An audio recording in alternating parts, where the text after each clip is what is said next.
এই মানুষটা আল্লাহর মনোনীত, তার প্রমাণ এনার জীবনে যতগুলো বক্তব্য দিয়েছে একটাও বক্তব্য ভুল প্রমাণিত আজ পর্যন্ত কোনো আলেম করতে পারে নাই।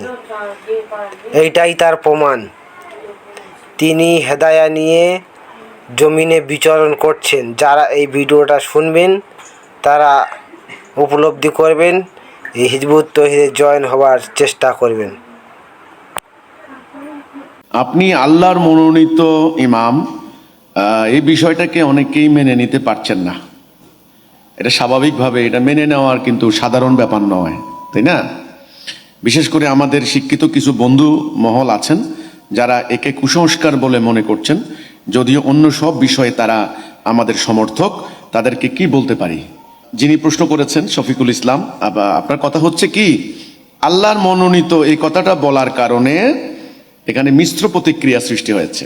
আমি বলতে চাই, যাদের সম্যক ধারণা ইসলাম সম্পর্কে ক্লিয়ার না, তারা এই জিনিসটা বুঝতে পারবেন না। আল্লাহর মনোনীত, আল্লাহ কে, আল্লাহ কেমন, বা আল্লাহ কি সক্রিয় না নিষ্ক্রিয়, এটা মোস্ট ইম্পর্টেন্ট কথা।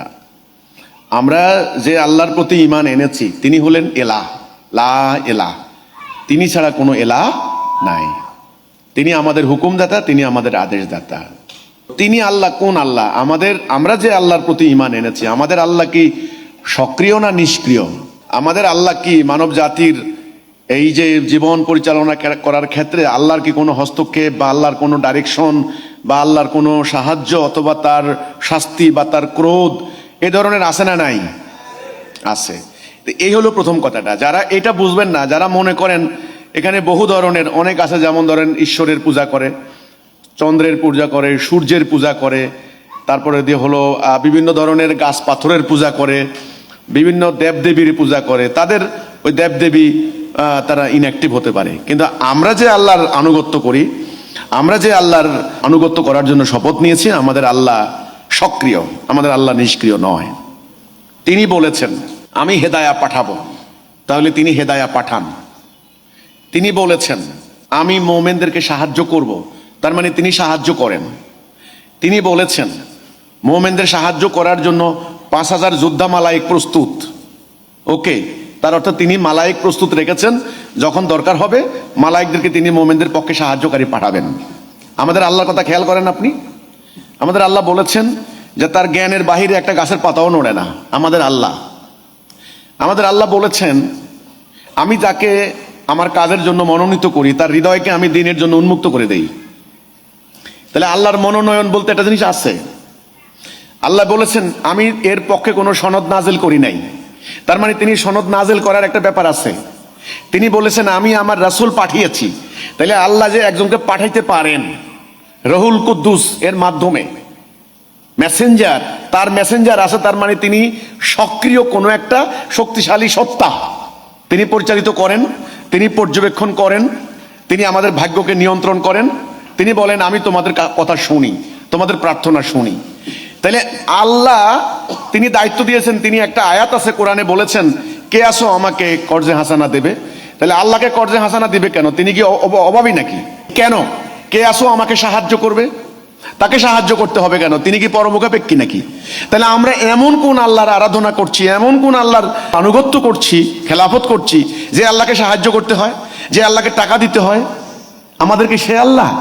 আপনার মূল ঘটনাটা বুঝতে হলে টোটাল আকীদা, এটাকে বলা হয় কম্প্রিহেন্সিভ কনসেপ্ট, আদ্যপান্ত পুরো ব্যাপারটা আপনাকে বুঝতে হবে, নাহলে আপনি কিন্তু আংশিক জ্ঞান দিয়ে বুঝতে পারবেন না। ওই যে সৃষ্টির শুরুতে ইবলিসের সঙ্গে আল্লাহর চ্যালেঞ্জ হয়েছিল, সেই চ্যালেঞ্জে আল্লাহ হারবেন না জিতবেন এটা হলো ফ্যাক্টর। তার পক্ষে তিনি মোমেনদেরকে তিনি দেখতে চান আমার স্বাধীন ইচ্ছা শক্তি নিয়ে, আমার রূঢ় ধারণ করে আমার এই বান্দা আমার কথা শুনে না ইবলিসের কথা শুনে। এই আল্লাহকে এই দুনিয়াতে বিজয়ী করার জন্য তিনি বলছেন আমাকে সাহায্য করো। তার মানে আল্লাহর দল যারা, আল্লাহর পক্ষ যারা অবলম্বন করবেন তাদেরকে সাহায্য করা। তিনি বলেছেন যে আমাকে কর্জে হাসানা দাও, আমাকে ঋণ দাও। কই আল্লাহ কোথায়? যখন আল্লাহ যায় এই যে তোমাকে 1 বস্তা ঋণ দিলাম, পাহাড়ের উপরে টাকার বস্তা রেখে আসলাম, আল্লাহ এসে নিয়ে যাবে, ব্যাপারটা কি সেরকম? নো। এটারে আবার নানান ধরনের সুফিবাদী ব্যাখ্যা করেছেন। আমাদের এত সুফিবাদী ব্যাখ্যা যাওয়ার দরকার নেই। আমাদের একেবারে ডিরেক্ট কথা হচ্ছে এই, আল্লাহ ইবলিসের চ্যালেঞ্জে বিজয়ী হওয়ার জন্য তার জান লাগবে, মান লাগবে মোমেনদের। এই মোমেনদের একজন ওলিল আমর লাগবে, সেই নেতা আল্লাহর মনোনীত হতে হবে। হেদায়া কে দেন? আল্লাহ বলছেন ফাইম্মা ইয়াতিয়ান্নাকুম মিন্নি হুদা, আমি হেদায়া দেব। কে দিবেন হেদায়া? আল্লাহ। তাহলে হেদায়া দিবেন আল্লাহ, কাকে দিবেন? তার মনোনীত ছাড়া।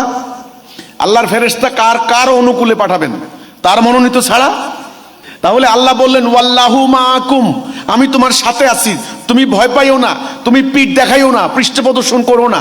কাফের পালিয়ে যাবে, আমার মোমেন বিজয়ী হবে। আমি মোমেনের ওলি, কাফেরের কোনো ওলি নাই। তাহলে আল্লাহর মনোনীত কথাটা বলার সাথে সাথে আপনারা এটাকে কুসংস্কার বলছেন কেন? কেন বলছেন? কেন আল্লাহকে মনোনয়ন দিতে পারেন না? তিনি দিন পাঠাইতে পারেন, তিনি সব সৃষ্টি করতে পারেন, তার হুকুমে সবকিছু নিয়ন্ত্রণ হয়। তাহলে তিনি নেতা পাঠাইতে পারেন না? এটা হতে পারে না। এখন প্রশ্ন হচ্ছে আল্লাহর মনোনীত কি না, এটাকে কুসংস্কার মনে করার দরকার নাই। এটার প্র্যাকটিক্যাল দিক আছে, এর বাস্তব দিক আছে, হ্যাঁ, এর বৈজ্ঞানিক দিক আছে, এর লজিক্যাল দিক আছে, একটা রিজন আছে। এর একটা ইরেশনাল নয়, অযৌক্তিক নয়, এর একটা যৌক্তিক দিক আছে। আল্লাহ দিন, আল্লাহর মোমেন, আল্লাহর মনোনীত একজন ওলিল আমর, স্বাভাবিক। এখন প্রশ্ন করতে পারেন যে সত্যিকার অর্থে আপনি আল্লাহর মনোনীত কি না, সেটা ভিন্ন কথা, সেটা মোমেনদের বিশ্বাসের ব্যাপার। কার ব্যাপার? এবার আসেন, আমি আল্লাহর মনোনীত কিনা এই ব্যাপারটা যদি আমার সন্দেহ থাকে, তাহলে সন্দেহ নিয়ে আমি আপনাদেরকে আল্লাহর দিকে ডাক দিতে পারি না। কথাটা বুঝছেন? সূরা আনামের 50 নম্বর আয়াত, আল্লাহ বলেন অন্ধ আর চক্ষুষ্মান সমান নয়। দেখেন, আমি চোখে দেখি না, আমি আপনারে বলবো চলেন আমার হাত ধরেন, আপনারে নিয়ে যাই, আপনি কি কোনো পাগল আছে অন্ধের হাত ধরে হাঁটে? আছে নাকি? আমি যদি আমার পথ সম্পর্কে সন্দিহান থাকি, তাহলে আমি আপনাকে ওই পথে নিতে পারি না। আমি আমার জান্নাত সম্পর্কে যদি সন্দিহান থাকি, তাহলে আমি আপনাকে সেদিকে ডাকতে পারি না। এই অথরিটি আমার নাই। ওই আছে আমাদের সমাজে একটা কথা চালু আছে, কে বেহেশতে যাইবো কে যাইবো না আল্লাহ জানে। আপনি যদি আপনার রাস্তা সম্পর্কে সঠিক না থাকেন, আপনি এই রাস্তা অন্যদেরকে ডাকতে পারেন না ইনশাআল্লাহ।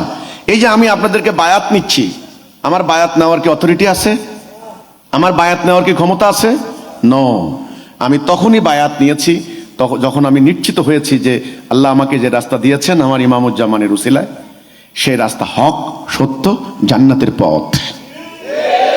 এখন কিভাবে আল্লাহর পথ, সেটা এখন আপনার দায়িত্ব। আপনি দেখেন, শুনেন, বুঝেন, নিজের হৃদয়ের সঙ্গে আপনি মিলিয়ে দেখেন আল্লাহর মনোনীত কিনা। এটা তো আপনারা বিশ্বাস করবেন না।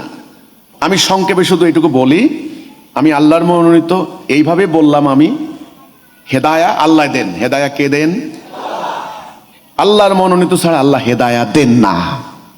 যেহেতু আল্লাহর মনোনীত, সেহেতু ইনশাআল্লাহ আল্লাহ সাহায্য করবেন, এবং আমরা পদে পদে পদে পদে আল্লাহ সাহায্য পাচ্ছি।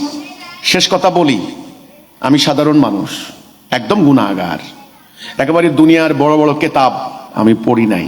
আমি এই যে হাজার হাজার ঘন্টা বক্তব্য দিয়ে গেলাম, সারা ফেসবুক আছে, ইউটিউবে আছে, বিভিন্নভাবে আমার বক্তব্য আছে।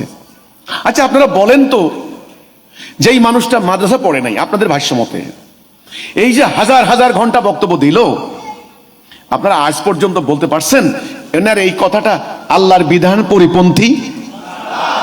বলেন তো।